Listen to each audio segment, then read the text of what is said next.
Hai sobat semua, apa kabar? Baik kan? Semoga kalian semua sehat selalu, bahagia selalu dan banyak rezeki.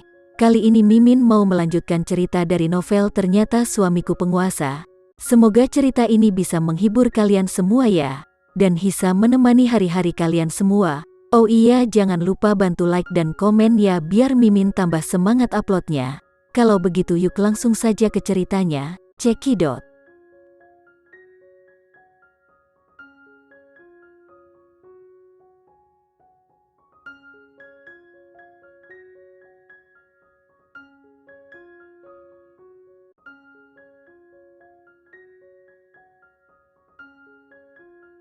Malam ini, yang perlu Septian lakukan adalah tidur nyenyak.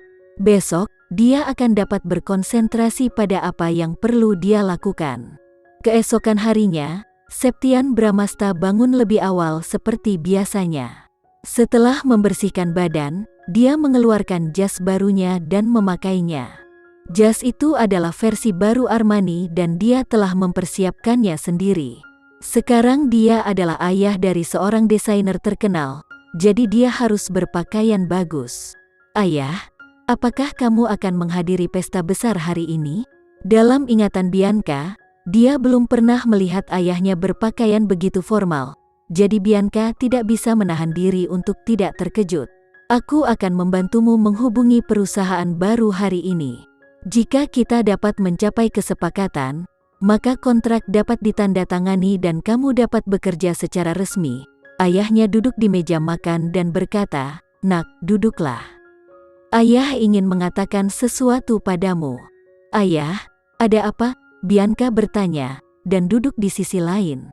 Septian Bramasta berkata, "Sebelum ini, ayah tidak mau memberitahumu mengapa kamu sakit parah 3 tahun lalu. Tetapi ayah juga tidak memberitahumu apa nama Indonesiamu." Bianca memandang Septian Bramasta dan berkata, "Ayah, kamu tidak ingin memberitahuku, jadi kamu pasti punya alasan sendiri." "Aku juga tidak ingin tahu." Bianca menebak bahwa dia akan melupakan masa lalunya setelah sakit parah, jadi ingatan masa lalunya tidak akan baik, dan hal-hal buruk akan baik-baik saja jika dia tidak memikirkannya. Saat ini, meskipun Bianca kadang-kadang merasa kosong di dalam hatinya, seolah-olah dia kehilangan sesuatu, selama dia bekerja keras, kekosongan yang tidak dapat dijelaskan itu akan hilang. Dengan demikian, minatnya pada masa lalunya tidak terlalu besar, dan Bianca juga tidak pernah mempertanyakan kepada ayahnya tentang hal itu. Septian Bramasta menepuk tangan Bianca dan berkata, "Nama Indonesiamu adalah Putri Bramasta. Kamu dapat menggunakan nama ini kelak dan itu akan lebih nyaman." Putri Bramasta, Bianca mengulanginya lagi, pembacaannya agak halus. Di tempat lain, Randy menatap wajah cemberut putri kecilnya untuk waktu yang lama. Randy mengulurkan tangannya dan menjentikkannya. "Putri kecil, bangun. Papa, jangan seperti ini."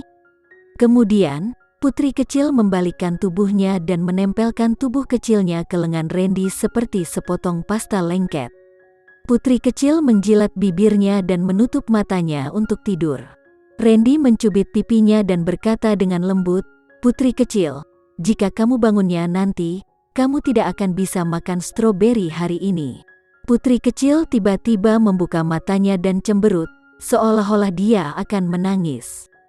"Papa nakal ya?" "Papa tidak nakal, jadi ayo bangunlah. Lalu kita akan makan stroberi dan coklat." Melihat penampilan putrinya yang menyedihkan, Randy menundukkan kepalanya dan menciumnya. "Papa," putri kecil membuka tangannya untuk membuat ayahnya menggendongnya. Papa akan menggendongmu." "Putri kecilku lucu sekali." Randy memeluknya, lalu menundukkan kepalanya dan menciumnya beberapa kali. "Kalau begitu ayo kita cuci muka dan gosok gigi." Randy tidak ingin membiarkan si kecil tidur di kamar bayi sendirian. Jadi selama 3 tahun terakhir, dia membawa anak itu tidur bersamanya. Saat ini Randy akan menjadi papa sekaligus mamanya. Setiap pagi ketika Randy bangun, dia juga akan membujuk putri kecilnya untuk bangun. Itu adalah waktu paling bahagia dalam sehari. Mendengar putri kecilnya memanggilnya papa, melihat putri kecilnya bertindak genit dalam pelukannya, hatinya yang dingin akan dihangatkan olehnya. Randy memegang wajah putri kecilnya dan dengan patuh menyikat giginya. Randy adalah laki-laki tapi tindakannya sangat lembut karena takut menyakiti si kecilnya. Putri kecil mengedipkan matanya di cermin dan tertawa terbahak-bahak. "Putri, papa baik. Putri, putri itu anak papa." Meskipun putri kecilnya tidak mengatakannya dengan jelas, tapi Randy mengerti apa yang ingin dia katakan. Si kecil baru saja mengatakan bahwa putri, mamanya, dan papanya sama-sama sangat tampan. Hal yang begitu kecil, namun sangat dalam. Dia dan putri bukan orang yang tidak tahu malu, jadi Randy tidak tahu dari mana anak kecil ini mewarisi ini. Memikirkan putri, Randy tidak bisa tidak memikirkan apa yang mungkin putri, istrinya, alami dalam 3 tahun terakhir. Hati Randy terasa seperti direbut oleh seseorang lagi. Rasa sakit yang menusuk tulang muncul dari hatinya, seolah ingin menelannya. "Papa," putri kecilnya mengulurkan tangan kecilnya dan dengan lembut menarik telapak tangan besar papanya. Dia mengedipkan mata kristal kuningnya. Kehangatannya perlahan-lahan ditransmisikan kepadanya saat Randy dipegang oleh tangan putri kecilnya yang lembut. Randy tiba-tiba kembali sadar dan memeluk putri kecilnya dengan erat di lengannya. "Papa," tersenyumlah. Putri kecilnya adalah seorang gadis kecil, tetapi pikirannya sangat sensitif. Dia tahu bahwa papanya tampaknya tidak bahagia saat ini. "Putri kecil, papa sangat senang," kata Randy. Putri kecil berkata, putri kecil ingin papa tersenyum. "Baiklah, aku akan membuat papa tertawa. Lalu, aku akan memberikan setengah stroberi kepada papa. Apakah papa bersedia?" Putri kecil, dia menyukai stroberi, tetapi papanya lebih penting daripada stroberi, dan dia akan memberikannya jika papanya bahagia. "Anak baik, kalau begitu ayo pergi makan stroberi." Randy membawa putri kecilnya ke bawah. Karena si kecil sangat suka makan stroberi, pelayanan dapur memikirkan cara untuk membuat semua jenis stroberi untuk membuat putri kecil mereka bahagia. Ketika mereka sampai di ruang makan, meja sudah dipenuhi dengan pasta stroberi favorit putri kecil. Randy meletakkan putri kecilnya di bangku bebeknya dan secara pribadi meletakkannya di oto. Randy memberinya sendok dan membiarkannya makan. Putri kecil mengambil sendok dan makan 2 gigitan besar. Lalu dia mengambil sesendok lagi dan berkata, "Papa makanlah." Randy membuka mulutnya untuk memakannya dan mengangguk puas. Sayang, rasanya enak saat kamu memberikannya kepada papa." Namun, putri kemudian mengambil sesendok lagi dan berkata, "Adik, makanlah." Selama ini, putri kecil tidak melupakan Momo yang tumbuh bersamanya. Guk guk guk, Momo, yang sedang duduk di kursi lain, menanggapi kekhawatiran putri kecil dengan beberapa gonggongan. Randy mengambil tisu dan menyeka pasta stroberi di sudut mulut putri kecilnya, dan berkata, "Putri kecil, makanlah sendiri. Momo tidak bisa makan ini. Perutnya akan sakit jika memakannya." Mendengar bahwa adiknya akan sakit perut jika memakan pasta stroberinya, putri kecil makan pasta stroberi di sendoknya dan berkata dengan lembut, "Aku tidak ingin adikku sakit perut." Randy menepuk kepala putri kecilnya, dan berkata, "Anak pintar." Sebagian besar waktu, Randy bisa melihat bayangan putri, istrinya, di tubuh putri kecilnya, terutama matanya yang besar dan berair. Seolah-olah dia diukir dari cetakan yang sama dengan putri, istrinya. Putri kecil, mendengar suara wanita yang menyenangkan, putri kecil dengan cepat menoleh dan melihat bibi kecil yang cantik. Putri kecil melambaikan tangannya dengan semangat dan berkata, "Bibi kecil, hu."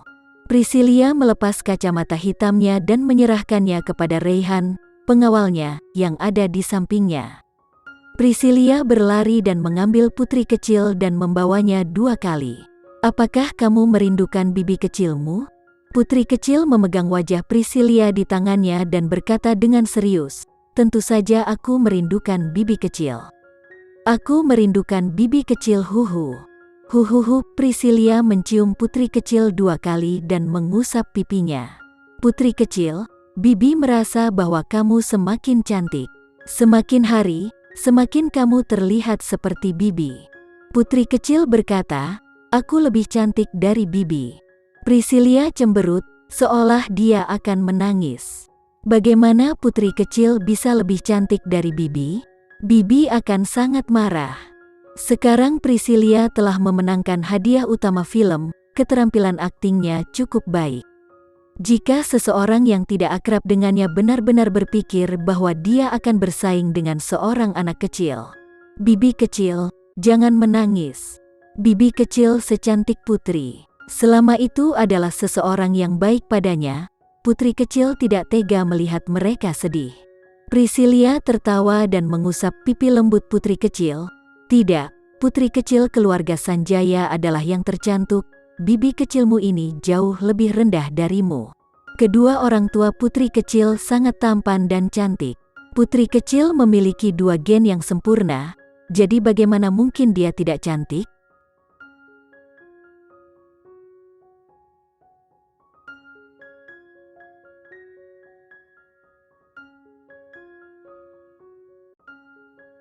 Sekian dulu ya cerita kali ini, kita lanjutkan lagi ceritanya di lain waktu. Oh iya, bagaimana menurut kalian? Semoga bisa sedikit menghibur kalian semua. Jangan lupa like, share dan komen ya. Untuk teman-teman yang baru nonton jangan lupa subscribe-nya. Hehehe, kalau ada teman-teman yang ingin gabung langganan bisa langsung gabung saja untuk dapat fitur yang menarik dan sedikit membantu Mimin. Terima kasih sudah menonton, sampai jumpa lagi. Bye bye bye.